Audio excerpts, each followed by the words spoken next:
Have you ever asked yourself, why was Marie Antoinette, one of the most infamous queens in history, executed in such a gruesome manner?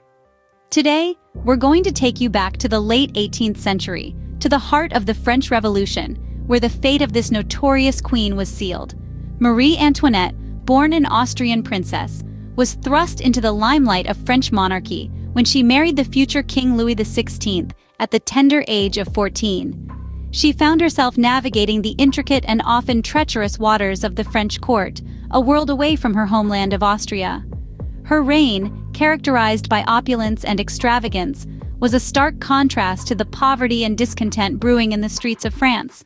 This was a time of change, a time when the old order was being questioned, and the seeds of revolution were being sown. The French people, burdened by heavy taxes, rising prices, and the harsh reality of famine, began to clamor for a new way of life.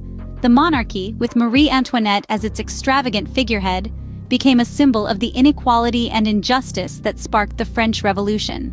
But why was Marie Antoinette, a queen who was known for her love of fashion and lavish parties, targeted so vehemently during this time of upheaval? Was she simply a scapegoat for the people's anger, or was there more to her story, a side that history has often overlooked or misunderstood? To answer these questions, we must delve into the complexities of her life, her reign, and the tumultuous times in which she lived. We must separate the woman from the myth, the queen from the caricature, and the reality from the rumors that surrounded her. As we delve deeper into the life and death of this fascinating queen, we uncover a story of extravagance, power, and revolution. This journey will take us through the glittering halls of Versailles, into the heart of the French Revolution, and ultimately to the guillotine, where Marie Antoinette met her tragic end. Born an Austrian archduchess, Marie Antoinette was thrust into the political arena at a young age.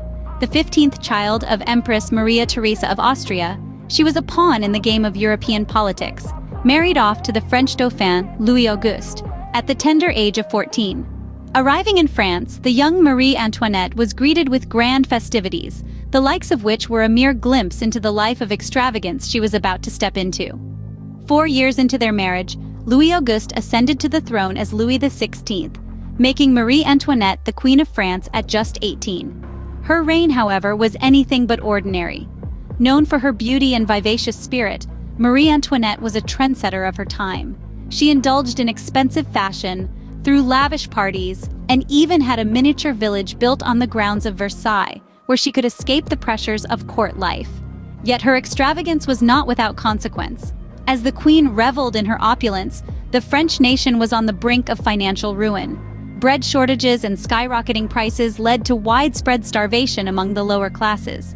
However, oblivious to their plight, the queen's alleged response to the bread crisis, "Let them eat cake," further fueled the growing resentment against her. The young queen's lavish lifestyle was a stark contrast to the poverty of the French people, setting the stage for the revolution that would end her life. As the French Revolution erupted, the monarchy, including Marie Antoinette, became the target of the people's wrath. The French Revolution, a decade-long period of political and social upheaval, began in 1789. The revolutionaries sought to dismantle the Ancien regime, the political and social system in place since the Middle Ages, and replace it with a fairer society based on Enlightenment principles of citizenship and inalienable rights.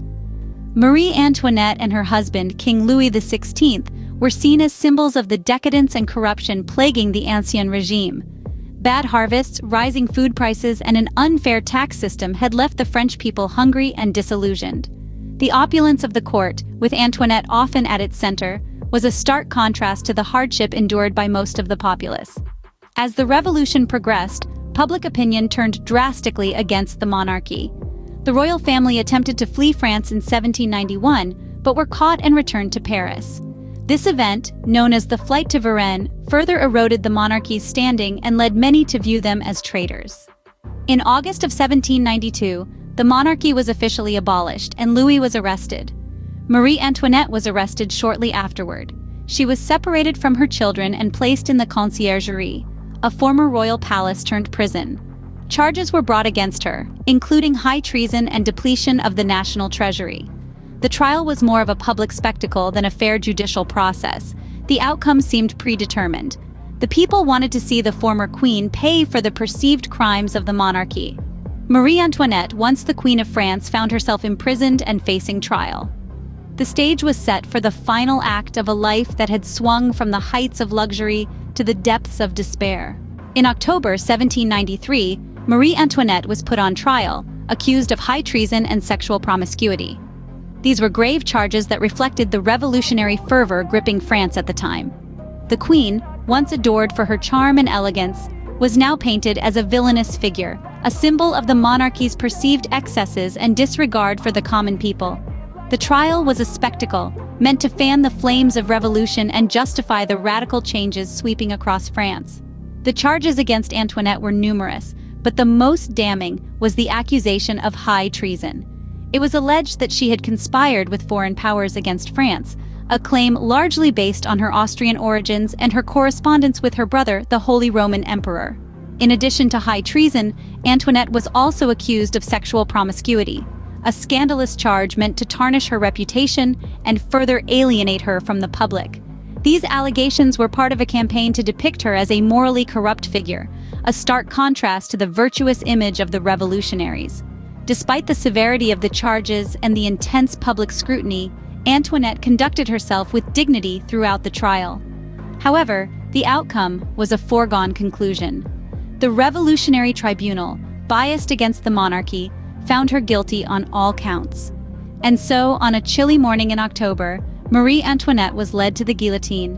Her once vibrant auburn hair was cut short, and she was dressed in a simple white gown, a far cry from the extravagant dresses she was known for. As the blade fell, it marked the end of an era and the Queen's life. Marie Antoinette met her end at the guillotine, a symbol of the revolution that overthrew the monarchy she represented.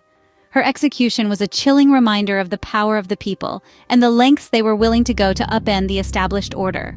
Marie Antoinette's death marked the end of an era, but her legacy continued to influence history. Even centuries after her demise, the Queen of France's story continues to captivate, enrapture, and intrigue. Endowed with a life of opulence and grandeur, Marie Antoinette became a symbol of the decadence of the French monarchy.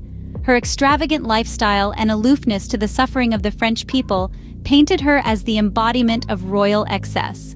In the aftermath of her death, she became a potent symbol of the French Revolution's call for equality and democracy. Yet her story didn't end there.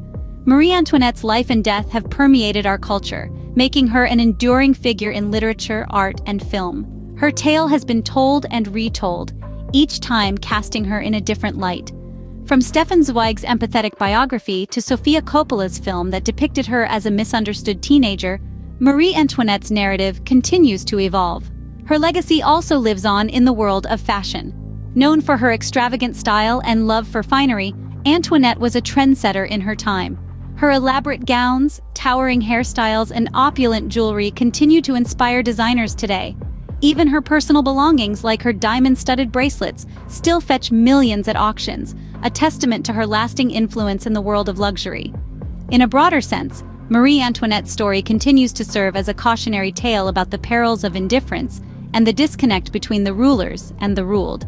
Her infamous phrase, "let them eat cake," although falsely attributed to her, has become a symbol of the elite's insensitivity to the plight of the masses.